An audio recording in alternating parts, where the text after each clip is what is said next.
किसी भी भूत में दम नहीं है कि वो मुझे हाथ ला कर दिखा पाए, क्योंकि इस वक्त मेरे पास सबसे सॉलिड सिक्योरिटी गार्ड खड़े हैं। जिमी शेरगिल, जिमी सिक्योरिटी गार्ड बन गए आप? जी हाँ, सिक्योरिटी गार्ड का रोल नहीं मैंने किया। आप जो है one of the finest actor माने जाते हैं इंडियन सिनेमा के। और जो अच्छे एक्टर्स होते हैं, जो अच्छे एक्टर्स इन द सेंस जो नामी एक्टर्स होते हैं, वो अक्सर हॉरर जैसे सब्जेक्ट को हाथ नहीं लगाते हैं। तो आपने इस स्टीरियोटाइप ब्रेक करके क्यों सोचा कि मैं हॉरर फिल्म्स मैं कर सकता हूँ? मतलब नहीं, जब ऑफर आई थी मैंने सीधा ना बोल दिया था यार मैं नहीं इंटरेस्टेड हूँ हॉरर फिल्म्स और ये सब करने में भी। मैं जो सर कि एक बार स्क्रिप्ट तो पढ़ लो यार, उसके बाद एटलीस्ट एक पॉइंट ऑफ व्यू ही अपना दे दो, how you like it and all. तो मैंने स्क्रिप्ट पढ़ी थी, देन आई कुडंट से no. Jimmy, coming back to my statement that I gave, that you are one of the finest actor of Indian cinema, and why does it take Jimmy Shergill too long to choose projects? क्या वजह रहती है कि मतलब क्या criteria होता है? पहले तो प्रोड्यूसर्स भी जो इंटरव्यू देखेंगे वो भी सुन लें कि क्या क्राइटेरिया होता है इस बंदे का जिसको हमें फिल्मों में लेना है। Is it like not that kind of approachable? नहीं sir, I think as an actor हमको तो जो ऑफर होता है we choose the best out of that. अगर 5 चीज़ें आपके पास आ रही हैं 1 साल के लिए, तो उसमें से 3 बेस्ट या 4 बेस्ट, जितने के लिए आपके पास टाइम है, सारा कुछ है, उतनी चीज़ें जो हैं आप चूज़ कर सकते हो। उससे ऊपर तो आप कर नहीं सकते। इतना ही कह सकता हूँ कि इतने सालों बाद अब थोड़े सीरियस रोल्स और ये सब चीज़ें करने के बाद अब ऐसा लगता है कि जहाँ से अपनी शुरुआत हुई थी मोहब्बतें और सबसे, कि चलो माचिस टाइप के सीरियस तो मैं जोन में काफ़ी फिल्में करता आ रहा हूँ कई सालों से। और अब ऐसा लगता है कि मतलब कभी एक हिंदी फिल्म रोमांटिक, कुछ हल्की, कुछ ड्रामा वाली और उस टाइप की, हम भी मतलब वापस से कुछ वैसी लोकेशंस में जाएं। जी, जैसे कि आपने काफ़ी सारे बेहतरीन फिल्म मेकर्स के साथ काम किया, चाहे वो गुलजार हो, चाहे वो नीरज पांडे हो, चाहे वो तिग्मांशु धुलिया हो, यशराज कैंप हो।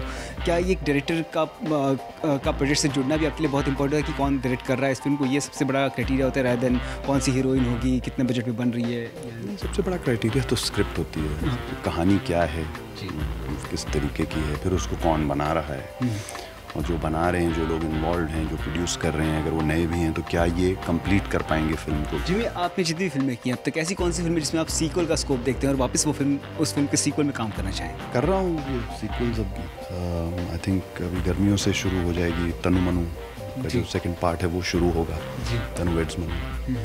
साहिब बीवी गैंगस्टर वो भी वापस आएगा। का 3rd पार्ट जो है वो 2 पार्ट्स तो उसके बन चुके हैं, उसके 3rd पार्ट की पे काम चल रहा है।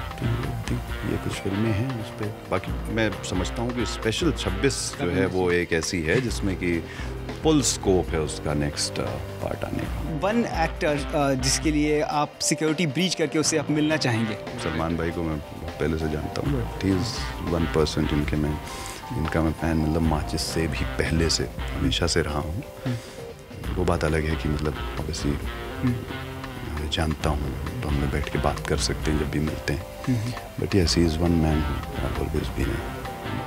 वन एक्ट्रेस जिसके लिए आप सिक्योरिटी प्रोवाइड करना चाहेंगे? But I have always been Tabu's fan, always since Maachis days. मेरी पहली फिल्म थी माचिस, तब से ही I have been a very big fan of तबूज़।